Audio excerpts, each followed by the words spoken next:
"Don't touch me," he growled, but she did anyway. Boone needed a wife, one with no past, no knowing, and got callable. The wedding? 8 grim minutes. But these delicate hands of hers, stained with something darker than dirt, they unsettled him. The town thinks he's getting a blank slate, a harmless wife. They don't see the scars on his hands, the whiskey hidden, the nightmares clawing. Calabelle does, though. She sees it all. Turns out she knows secrets too. Dark herbal magic humming beneath her skin. See, here's the thing. Boone thinks he's controlling her. A clean start, right? He's so wrong. This woman, her quiet kindness is a slow burn, and he has no idea the truth about to bloom. The ceremony lasted 8 minutes. No one kissed. No one smiled.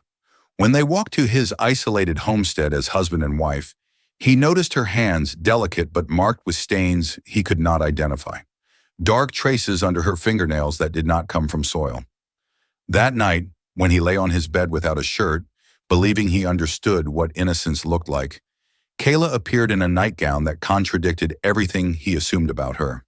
She carried a bundle of herbs he had never seen, moved with a confidence that made his breath catch.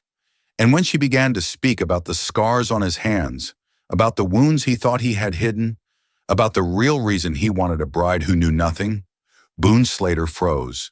Because the woman he married to protect himself from knowledge was about to teach him the one truth he had spent years trying to escape, and there was no door left to close. The church stood at the edge of town where the buildings gave way to emptiness. Boone arrived alone, his horse tied outside, his coat buttoned despite the heat. He had worn his cleanest shirt, not for ceremony, but because the arrangement demanded a certain appearance of respectability. Inside, the air smelled of old wood and dust that had settled into every corner over decades. 3 witnesses sat scattered in the pews, people he barely knew, required by law, but not by choice. The preacher waited at the altar with a worn Bible and an expression that asked no questions. This was the 4th such ceremony he had performed that year. Arrangements made through letters and desperation. Unions built on need rather than feeling. Kala entered without music. Her dress was simple gray fabric that had been mended more than once, the color of smoke or distant storms. She walked alone down the short aisle, her steps neither hesitant nor eager, simply measured. Boone turned to watch her approach and found himself studying details he had not expected to notice. Her dark hair was pulled back severely, revealing a face that was younger than her letter suggested, but carried something in the eyes that aged her beyond years. Her hands held no flowers, no Bible, nothing except themselves, and he noticed immediately the dark stains beneath her fingernails, residue that looked like crushed plants, or perhaps something else entirely. She reached the altar and stood beside him without looking up. The preacher began speaking words that Boone had heard before at other weddings. Words about joining and commitment and duties that felt hollow in this particular room with these particular people. He glanced sideways at Kala and saw her lips moving slightly, not in prayer, but as if she were counting something, measuring time or breaths or distance to the door. When the preacher asked if he took this woman, Boone said yes without hesitation, because hesitation implied doubt and doubt implied feeling, and he had specifically arranged this marriage to avoid both. When Kala was asked the same question, she paused for exactly 3 seconds before answering, and in that pause, Boone felt something shift in the air between them. Some recognition that this was a transaction neither of them had entered lightly. They signed the papers on a small table near the door. Kala's handwriting was precise, educated, unexpected. The witnesses signed as well, their names meaningless, their faces already forgettable. The preacher collected his fee and wished them well with the tone of a man who had learned not to invest hope in arranged marriages. Outside, Boone untied his horse and turned to find Kala already walking toward the edge of town, her single bag in hand, moving in the direction of his ranch as if she had always known the way. He led the horse alongside her, neither offering to let her ride nor explaining why. They walked in silence through the empty streets, past buildings that watched with windows like dead eyes, past people who stared without greeting. The town fell behind them, and the land opened into vastness. Boone's ranch sat 2 mi from the last building. a deliberate distance he had chosen when he first claimed the property. Isolation was not loneliness if you built it intentionally. The house came into view, larger than necessary for one person, surrounded by corral and sheds and equipment that spoke of work without companionship.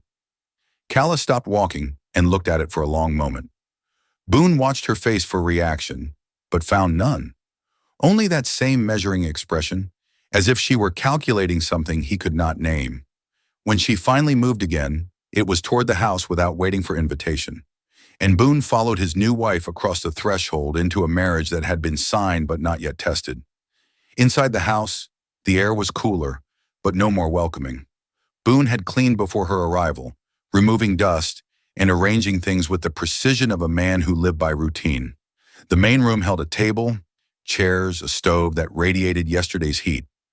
Calla set her bag down near the door and walked slowly through the space, her fingers trailing along surfaces touching the back of a chair, the edge of the table, the window sill that overlooked empty land.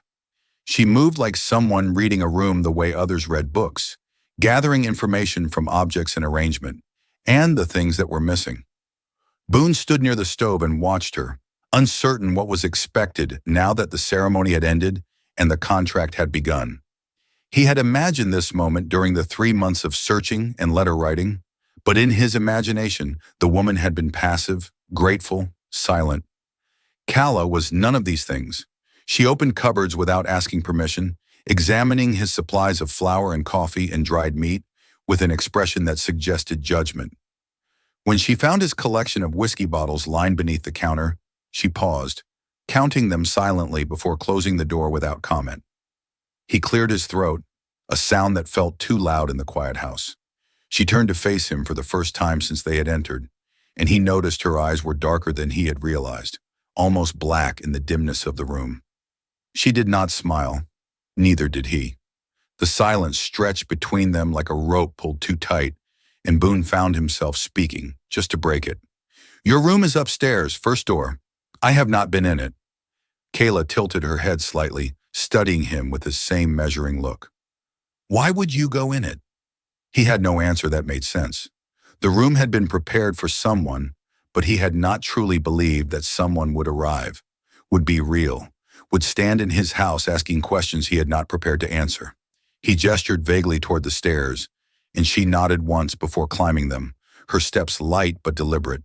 He listened to her moving above him, heard the sound of her bag being set down, a window being open, floorboards creaking under her weight. When she came back down, the sun had shifted lower, and the room had darkened into shadows. She moved to the stove without asking, and began preparing food from his supplies, her movements efficient and practiced. She worked without speaking, and Boone sat at the table, watching her hands as they cut and stirred and arranged. Those same hands with the dark stains beneath the nails, hands that moved with a confidence that did not match the story of a desperate woman accepting an arranged marriage from a stranger. He wanted to ask where she had learned to move like that, what those stains were, why her letters had sounded nothing like the woman now standing in his kitchen. But the questions felt dangerous, like opening doors that should remain closed. They ate in silence. The food was better than anything he had made in months. When the plates were empty, Calla stood and carried them to the basin, washing them with water from the pump. While Boone remained at the table, paralyzed by the strangeness of having another person in his space. Darkness had fully settled outside now, turning the windows into black mirrors. The day was ending, the night was beginning. And Boone realized with a cold feeling in his chest that he had no idea what happened next. No script for this particular arrangement. No way to maintain the distance he had built this entire marriage to preserve. Calla dried her hands on a cloth and turned to face him, her expression unreadable in the lamplight. Then she spoke words that made his breathing stop. "It is time for bed. We should go upstairs now." Boone climbed the stairs behind her, each step feeling heavier than the last. The hallway at the top was narrow, lit only by the lamp Calla carried, shadows jumping against the walls with every movement. She stopped at the first door, the one he had told her was hers, and turned the handle. The room inside was simple. A bed with clean sheets, a dresser, a window that faced east toward nothing. She set the lamp on the dresser and looked at the space with that same evaluating expression she had used on everything else in his house. "This is where I sleep." Boone nodded from the doorway, keeping distance between them. "That is correct." Calla walked to the window and looked out into darkness. "And where do you sleep?" "Down the hall."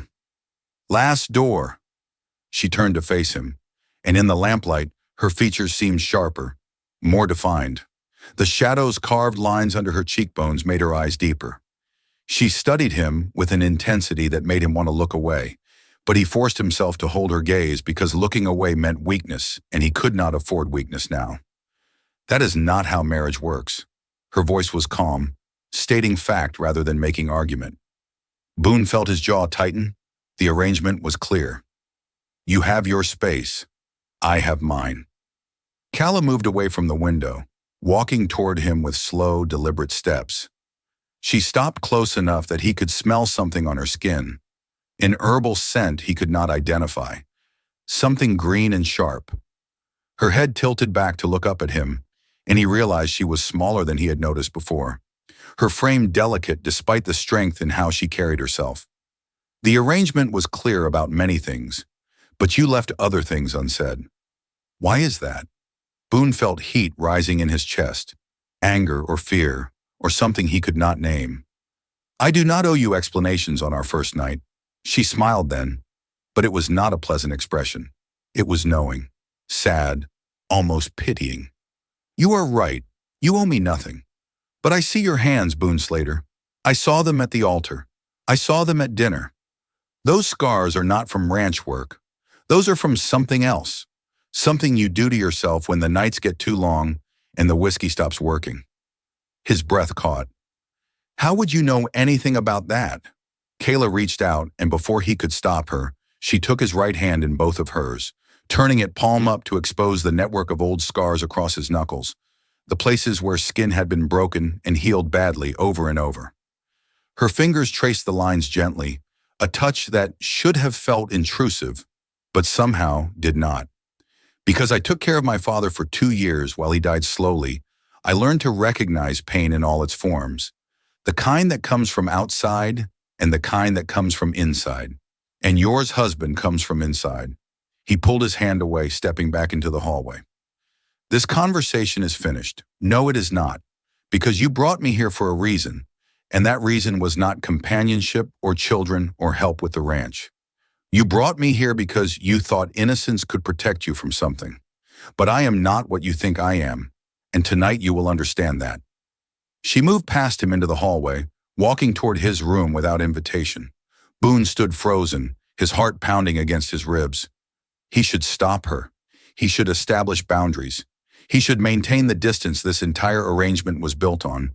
But his feet would not move. His voice would not come. He could only watch as Kayla pushed open the door to his room and stepped inside, disappearing into the darkness beyond. When he finally followed, she was lighting the lamp beside his bed, the flame casting warm light across the space he had occupied alone for 5 years. His room was larger than hers, the bed wider, the furniture heavier. She moved to his dresser and opened the top drawer without hesitation, finding the bundle of dried plants he kept there, herbs he had tried using for sleep, but never understood properly. She held them up, examining them in the light. "These are wrong. They will make it worse, not better." Boone closed the door behind him, feeling trapped in his own space. "What are you doing?" Kala set the useless herbs aside and reached into the pocket of her dress, pulling out a small cloth bundle he had not noticed her carrying. She unwrapped it carefully, revealing fresh plants he did not recognize, their leaves still green despite being cut, their smell filling the room with something that made his head feel clearer and foggier at the same time. "I'm going to help you, but first you need to remove your shirt and lie down." Boone stood beside his own bed, feeling like an intruder. His hands moved to the buttons of his shirt slowly, uncertainty making his fingers clumsy. Kala turned away, not from modesty, but to prepare whatever mixture she intended to use, grinding the herbs between her palms over a small bowl she had found on his washstand. The sound of her movements filled the silence while he undressed, removing his shirt and folding it with unnecessary precision, delaying what came next. When he finally lay down on top of the covers, his bare chest exposed to the cool air. He felt more vulnerable than he had in years, maybe ever. Kayla turned back, and he saw her clearly for the first time in lamplight. She had removed her outer dress while his back was turned, standing now in only a thin nightgown that clung to her frame in ways the gray dress had hidden. The fabric was worn in places, nearly transparent, where the lamp behind her created silhouettes he had not prepared to see. She moved toward the bed carrying the bowl of crushed herbs, her feet bare against the wooden floor, her dark hair falling loose around her shoulders. Everything about this moment contradicted the image of innocence he had built in his mind during 3 months of searching. She sat on the edge of the bed and his body tensed involuntarily. Her weight shifted the mattress, bringing her closer, and he could smell the herbs mixed with something else, the scent of her skin, warm and alive. She dipped her fingers into the bowl and held them up, showing him the green paste that coated them. This will burn slightly, but it will help. Boone found his voice, though it came out rougher than intended. Help with what? With the pain you carry in your hands, in your chest, in the parts of yourself you damage when you think no one is watching. Before he could respond, she pressed her palm against his chest, directly over his heart, and he froze completely. The herbs were cold at first, then warming, then burning in a way that felt like it reached deeper than skin. Her hand stayed in place, firm and steady, while his breathing stopped entirely. She looked down at him with those dark eyes and spoke in a voice that was neither gentle nor harsh, simply honest. You wanted a bride who knew nothing because you are afraid of being known. Someone hurt you badly enough that you believe knowledge itself is dangerous, that if a woman understands you, she will use that understanding as a weapon. So you search for ignorance for someone who could share your house but never your truth. His jaw clenched. You know nothing about me. Kala's other hand moved to his right arm, spreading more of the mixture along the scars on his knuckles. I know you hit things until your hands break. I know you drink until you cannot feel. I know you built this house too large and filled it with nothing because emptiness feels safer than companionship. I know you sleep with your door unlocked because part of you hopes someone will come in and find you, but you also hope they never do. Stop. The word came out weak, not commanding. She did not stop. Her hands moved across his skin, tracing patterns with the herbs, following the lines of old injuries he had thought were invisible. Every touch felt like exposure, like being read by someone who understood a language he did not know he was writing. I took care of my father for 2 years while he destroyed himself from inside. He drank to forget what he had done in the war. He hurt himself to feel something other than guilt. I learned to recognize self-destruction in all its forms. Husband, and you are drowning in it. Boone tried to sit up, but her hand pressed firmly against his chest, holding him down with surprising strength. His muscles could have overpowered her easily, but he found himself unable to move, paralyzed not by her force, but by the truth in her words. You wanted innocence because you thought it would be passive. You thought I would ask no questions, make no demands, see no deeper than the surface you present. But I am not innocent, Boone later. I am educated. I am observant. And I spent 2 years learning to heal people who do not want to be healed. Her fingers traced a scar near his shoulder, one he had gotten from deliberately gripping barbed wire until it cut deep. How did you know about that one? He had never told anyone. Because men who hurt themselves follow patterns. Because pain has a language if you learn to read it. Because the moment I walked into this house, I saw a man hiding from something so terrible, he would rather marry a stranger than face it alone. The herbs on his skin burned hotter now, pulling blood to the surface, making every nerve feel raw. Call leaned closer, her face inches from his, her breath warm against his cooling skin. The nightgown shifted with her movement, and he forced himself to keep his eyes on hers, though his body responded to her proximity in ways that terrified him more than her words. So tell me, husband, what are you so afraid of? What happened that made you believe knowledge was your enemy? And in that moment, lying bare beneath her knowing gaze, Boone Slater realized the woman he had married to protect himself from truth was about to tear apart every defense he had spent 5 years building. The words hung in the air between them, a question that demanded answer, but offered no safety in the telling. Boone stared up at the ceiling, feeling the weight of Kayla's hand still pressed against his chest, the burn of the herbs spreading through his skin like truth he could no longer contain. His throat felt tight, his eyes burned, and for the first time in 5 years he spoke about the thing he had buried so deep. He sometimes convinced himself it never happened. Her name was Margaret. We were engaged for 2 years. She was the daughter of a banker in town, educated, beautiful, everything a man was supposed to want. Kala said nothing, her hand remaining steady against his heart, listening in a way that felt different from how people usually listened. She was not waiting to speak. She was absorbing every word like medicine she needed to measure precisely. 3 weeks before the wedding, I came home early from working the ranch. Found her in my bed with the foreman I had hired that spring. A man I trusted, a man I paid. They were not hiding. They did not hear me come in. I stood in that doorway and watched them together, and something broke inside me that has never healed. His voice cracked on the last word, and he hated himself for it. Kala's fingers spread wider against his chest, covering more surface, as if she could hold the broken pieces together through pressure alone. "What did you do?" "Nothing." I walked away. I called off the wedding, I fired the foreman, I sold everything I owned and bought this land as far from town as possible, and I told myself that if a woman could learn to deceive that well, if she could smile at me every day while planning to betray me, then knowledge itself was the weapon. That ignorance would be protection.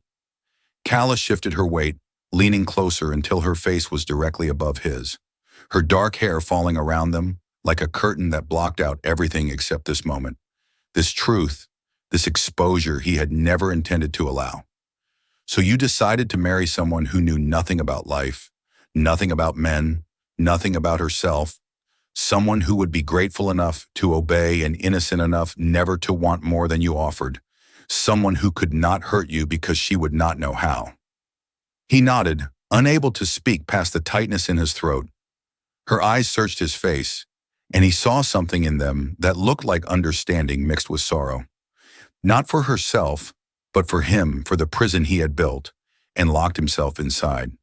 "But you were wrong about what innocence means. You thought it meant ignorance, passivity, safety. You thought if a woman had never known a man before you, she could never compare you to anyone else, never find you lacking, never choose someone better. But innocence is not ignorance, Boone, and virginity is not stupidity." She moved her hand from his chest to his face, cupping his jaw with fingers that still smelled of crushed herbs and earth. Her thumb traced the line of his cheekbone, and he found himself unable to look away, unable to retreat behind the walls he had maintained through sheer will for so long. "I came to you untouched by men because I chose that, not from lack of opportunity, but from observation. I watched my father destroy himself over my mother's death. I saw how love turned to obsession, how grief became self-punishment.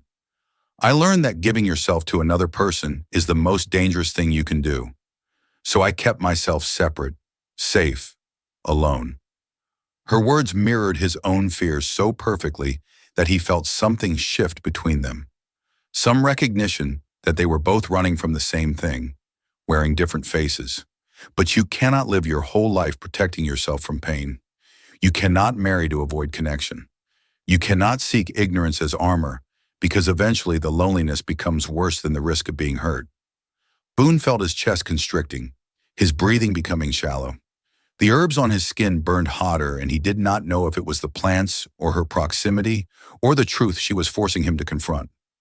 Her face was so close now that he could see flecks of lighter color in her dark eyes, could feel the warmth of her breath against his lips, could smell the herbs mixed with something uniquely her. "Why did you really accept this arrangement, Kala?" Her expression changed, something vulnerable flickering across her features before she controlled it. "Because my father left nothing but debts when he died. Because the men in town looked at me like I was property to be claimed. Because you offered distance, and distance felt like safety. And now I'm lying in bed with a man I married this morning, touching his bare skin, speaking truths neither of us intended to share. Now I am realizing that safety is another kind of prison, and now I understand that you and I are more alike than either of us wanted to admit." The silence that followed was different from the silences before. This one felt less like distance and more like understanding. two people standing on opposite sides of the same wound. Kala's hand remained against his face, her touch neither possessive nor uncertain, simply present. Boone found himself leaning into it slightly, a movement so small he almost convinced himself it did not happen. But she noticed. She noticed everything. You damage your hands when the memories become too strong.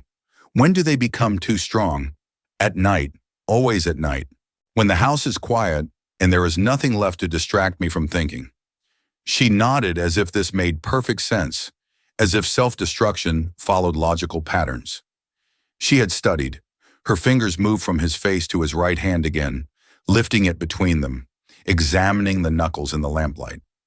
The scars were ugly, poorly healed, evidence of repeated trauma he had inflicted without care for consequences. This one is recent. Within the last week, he did not ask how she knew. 5 nights ago, could not sleep. Went to the barn and hit the support beam until the pain made everything else stop. Kala brought his hand closer to her face, studying it with the intensity of someone reading text in a difficult language. Then she did something he did not expect. She pressed her lips against the worst of the scars. Not a kiss exactly, but an acknowledgement, a witness to his pain that felt more intimate than anything they had shared yet. His breath caught, and she looked up at him through her lashes, her mouth still against his damaged skin. Pain is not the enemy, Boone. Fear is. You hurt yourself because you are afraid of hurting someone else, afraid of wanting something you might lose, afraid of the moment when control slips and you become vulnerable to another person's choices. How can you possibly know that? Because I did the same thing. Different method, same reason. She released his hand and turned slightly, pushing up the sleeve of her nightgown to reveal her left forearm. In the lamplight, he could see thin white lines, old scars running parallel along her inner wrist. Not deep enough to be fatal, but deliberate enough to be intentional. His chest tightened, seeing them, understanding flooding through him. After my father died, I had nothing. No money, no family, no prospects except men who wanted to own me. I felt so trapped that I thought the only way out was to make myself unmarriageable, damaged. If I could not control my circumstances, I could at least control my own body. But you stopped. She pulled the sleeve back down, covering the evidence. I stopped because I realized I was giving power to the very thing I feared. By destroying myself, I was letting fear win. So I chose differently. I chose to survive, even if survival meant accepting an arrangement with a stranger. They looked at each other in the flickering lamplight. Two people who had married to escape pain, only to discover they had married their mirror image. Boone felt something shifting inside him, some wall beginning to crack that he had believed was permanent. Kala must have seen it in his face because she moved closer, straddling his hips now, the thin fabric of her nightgown, the only barrier between them. He froze again, his body responding in ways his mind had not prepared for. But she placed both hands flat against his chest, holding him still. I am going to teach you something now. Something important. His voice came out rough. What? How to accept care from another person without destroying it? She reached for the bowl of herbs again, scooping more of the mixture and spreading it across his shoulders, his collarbone, the places where tension had built into knots of muscle that never fully released. Her touch was firm but not aggressive, knowing but not invasive. She worked methodically, finding every point of pain and addressing it, and he found himself unable to maintain the distance that had kept him functional for 5 years. His breathing deepened, his eyes closed despite his resistance, and for the first time since Margaret, he allowed himself to feel something other than fear when a woman touched him. This is not control, she said quietly, her hands moving in steady circles. This is trust. You are letting me see you. You are letting me touch you. You are accepting that I have knowledge and choosing to believe I will not use it as a weapon. What if you do? Her hands paused for a moment, then continued their work. Then you will have learned that not everyone is Margaret, that risk is required for connection, that the alternative to being hurt is being alone forever, and eventually loneliness becomes its own kind of death. Boone opened his eyes and looked up at her. She sat above him, bathed in lamplight, her dark hair loose, her nightgown clinging to her frame, her hands still working to ease pain he had carried so long. He thought it was permanent. And he realized with startling clarity that the woman he had married to protect himself from knowledge was teaching him the one lesson he needed most. That being known was not the same as being destroyed. The herbs had cooled on his skin, leaving behind a sensation that felt less like burning and more like awareness. Boone lay still beneath Kala's careful attention, watching her face as she worked, memorizing the way concentration pulled her eyebrows together slightly, the way her lips moved as if counting or measuring something invisible. She had moved from his chest to his arms, tracing old injuries he had forgotten were there, wounds that had healed on the outside but remained tender beneath the surface. Every touch felt like excavation, uncovering things he had buried deliberately. When she finished, she set the bowl aside and remained where she was, still straddling his hips, her weight a presence he no longer wanted to escape. The lamp flickered, sending shadows dancing across the walls, and in that unstable light, everything felt both more and less real. He reached up slowly, giving her time to move away if she wanted, and when she did not, he placed his scarred hands on her waist. The fabric of her nightgown was thin enough that he could feel her warmth beneath it, the rise and fall of her breathing, the subtle shift of muscle as she adjusted to his touch. "I do not know how to do this," he said quietly. "How to be married to someone who sees me." Kala placed her hands over his, her palms pressing his fingers more firmly against her sides. "No one knows at first. Marriage is not about knowing how. It is about choosing to try. What if I fail? What if I hurt you the way I have hurt myself?" Her expression softened, something gentle entering her eyes that had been guarded before. "Then I will tell you, and you will stop, and we will try differently. That is what partnership means. Not perfection, not safety, just the willingness to stay when things become difficult." Boone felt something loosening in his chest, some knot he had tied so tightly he forgot it was there. His thumbs moved in small circles against her waist, an unconscious gesture of comfort or connection, or perhaps just the need to keep touching her now that he had started. She leaned forward, bringing her face closer to his, and he could see the scars on her forearm again where the sleeve had fallen back. Reminders that she understood his darkness because she had walked through her own. "Tell me about your father. How did you take care of him for so long?"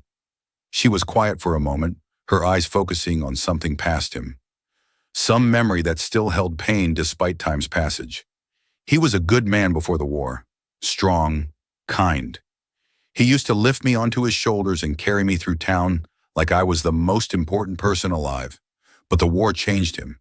He came back with wounds that no one could see, injuries that bled inside where no bandage could reach. Like mine, like yours. He tried to drink them away, tried to work until exhaustion made him too tired to remember. Tried everything except asking for help. And I watched him shrink, watched him become less every day until there was almost nothing left. When he finally died, I felt relief along with grief, and the guilt of that relief nearly destroyed me."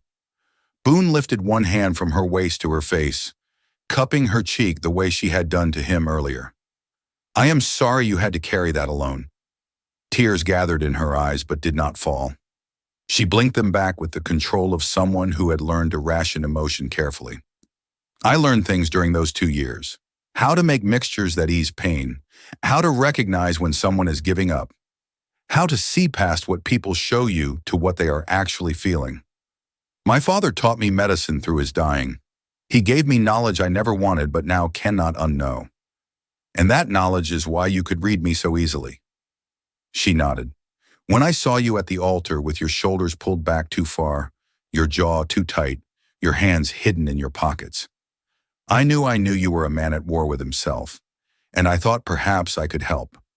Perhaps all the terrible things I learned watching my father destroy himself could be used to save someone else." Boone pulled her down gently until her forehead rested against his, their breath mingling in the small space between them. "You did not come here just to escape debt. You came here to heal someone. Maybe, or maybe I came here hoping that saving you would somehow save me too." They stayed like that for a long moment, foreheads pressed together, breathing in rhythm, Two damaged people choosing connection over safety. Then Boone spoke words he had not planned, words that felt like surrender and victory at the same time. Stay here tonight, not in the other room. Here with me. Kayla lifted her head to look at him directly, searching his face for certainty. Are you sure? No, but I am choosing it anyway. That is what you said, is it not? That marriage is about choosing to try, even when you are uncertain. She smiled then. Really smiled, and it transformed her face into something luminous. Yes, that is exactly what I said, and I choose to try too. Morning came through the window in shades of gold and amber light that felt different from any sunrise Boone had witnessed in the 5 years he had lived in this house. He woke slowly, awareness returning in layers, first noticing warmth beside him, then the weight of an arm across his chest, then the reality that he was not alone. Kala lay curled against his side, her dark hair spread across his shoulder, her breathing deep and even with sleep. He remained perfectly still, afraid that movement would break whatever fragile thing had formed between them during the night. This connection built on shared wounds and chosen vulnerability. She stirred eventually, her eyes opening to find him already awake and watching her. For a moment, neither spoke, both adjusting to the strangeness of waking beside another person, of seeing morning light on a face that would now be part of everyday forward. Then she smiled slightly, that same transformation he had witnessed the night before, and spoke in a voice still rough with sleep.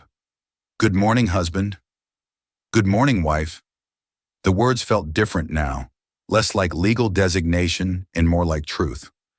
Kala sat up slowly, the sheet falling to her waist, and Boone noticed that the guarded tension she had carried yesterday had eased.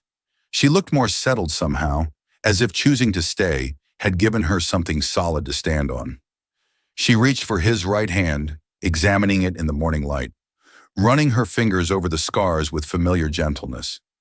These will heal better now, not because the injuries are gone, but because you will stop creating new ones. How can you be certain? Because you have a reason to keep your hands whole. You have someone who will notice if you hurt yourself, someone who will ask why, and that awareness changes everything. Boone considered this, recognizing the truth in it. The urge to punish himself had always been strongest in isolation, in the darkness of night when no one was watching, and consequences felt distant. But now there was witness. Now there was Kala, who would see, who would know, who would not allow him to destroy himself quietly. What happens now, he asked. We cannot stay in bed forever. She laughed, a sound that felt like light entering a room that had been closed too long. No, we cannot. You have a ranch to run. I have a house to properly explore. We have a marriage to build beyond a single night of honesty. She rose from the bed and moved to the window, looking out at the land that stretched endlessly in all directions. Boone watched her standing there in her nightgown, with morning sun illuminating her frame, and felt something he had thought was dead stirring back to life. Not the desperate need for control that had driven him to seek a virgin bride, not the fear that had kept him isolated for 5 years. Something quieter, something that felt almost like hope. Kayla turned from the window and walked back to him, extending her hand. Come, I want to see everything. The barn where you hurt your hands, the rooms you keep locked, the places you hide when the memories become too strong. I want to know all of it. Boone took her offered hand and let her pull him from the bed. They dressed in comfortable silence, the awkwardness of strangers sharing space already beginning to ease into something more natural. When they descended the stairs together, the house felt different, smaller somehow, less like a fortress and more like a home that two people might actually live in. Outside, the morning air was cool and clean. Kala walked beside him toward the barn, her hand still in his, her steps confident on land she was only beginning to know. When they reached the support beam he had beaten bloody 5 nights ago, she stopped and placed her free hand against the wood, feeling the rough surface where his knuckles had left marks in the grain. No more of this, she said quietly. When the nights become difficult, you wake me. When the memories come, you speak them out loud. When the pain feels unbearable, you let me help carry it. That is the agreement we made, whether you realize it or not. Boone stared at the beam for a long moment, then released her hand. He walked to the tool wall and retrieved a heavy axe, the weight familiar in his grip. Kala watched without speaking as he returned to the support beam, positioned himself, and swung with all his strength. The blade bit deep into the wood, splintering the section where his blood had stained the grain dark. He swung again and again, each strike removing the evidence of his self-destruction, each impact echoing through the barn like a declaration. When the damaged section lay in pieces on the ground, splinters and wood chips scattered across the dirt floor. He dropped the axe and turned to Calla. She was crying, tears running silently down her face, but she was smiling too. He crossed to her and pulled her into his arms, holding her tightly while she pressed her face against his chest, her tears soaking into his shirt. They returned to the house hand in hand, and Boone led her directly to the kitchen. He crouched down and opened the lower cupboard where she had discovered the whiskey bottles the day before. 6 bottles lined up in a neat row, his solution to every difficult night for the past 5 years. He pulled them out one by one, setting them on the kitchen table while Calla watched in silence.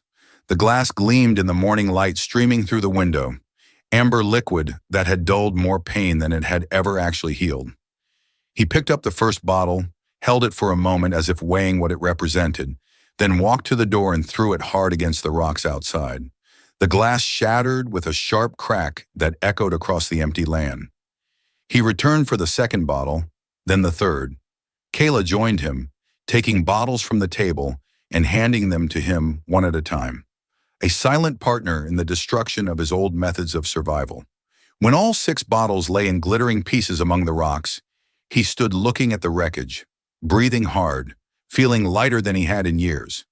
Inside again, they climbed the stairs together.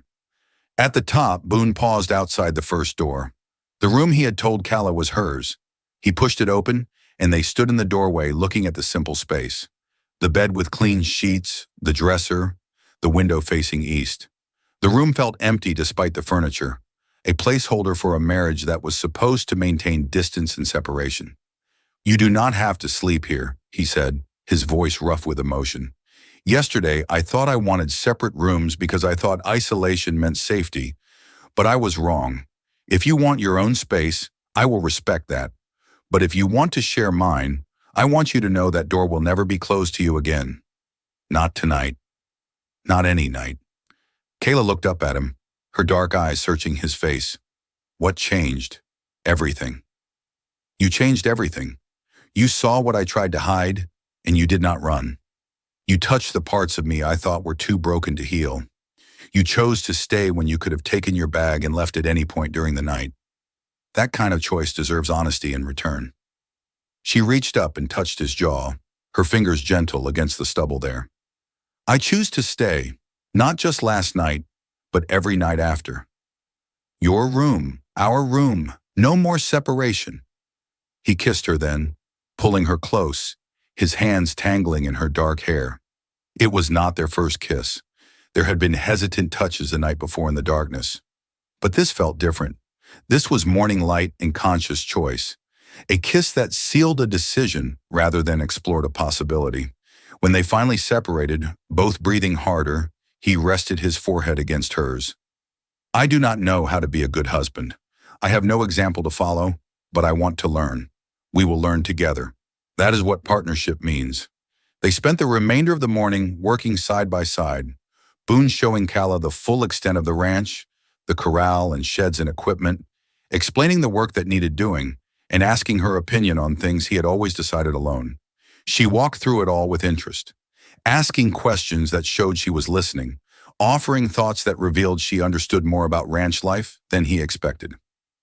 When they returned to the house for the midday meal, she prepared food while he watched, and they ate together at the table, talking about the future with a comfort that felt earned rather than forced. That afternoon, Calla unpacked her single-worn bag, but instead of placing her few belongings in the dresser of the first room, she carried them down the hall to his room to their room and arranged them alongside his things. Boone stood in the doorway watching her, seeing his solitary space transform into shared territory and feeling no fear at the change, only relief that the isolation he had built so carefully was finally ending. As the sun moved toward the horizon, they stood together on the porch, looking out at the land that stretched endlessly in all directions. Boone wrapped his arm around Calla's shoulders, and she leaned into him, fitting against his side as if she had always belonged there. "What happens now?" she asked quietly. Now we build a life, a real one, not based on fear or control or trying to protect ourselves from pain. Based on this, on choosing each other even when it is difficult, on waking each other when the nights are hard, on being known completely and trusting that knowledge will not be used as a weapon, Kayla turned in his arms to face him. That sounds like a good marriage. It sounds like the only kind worth having.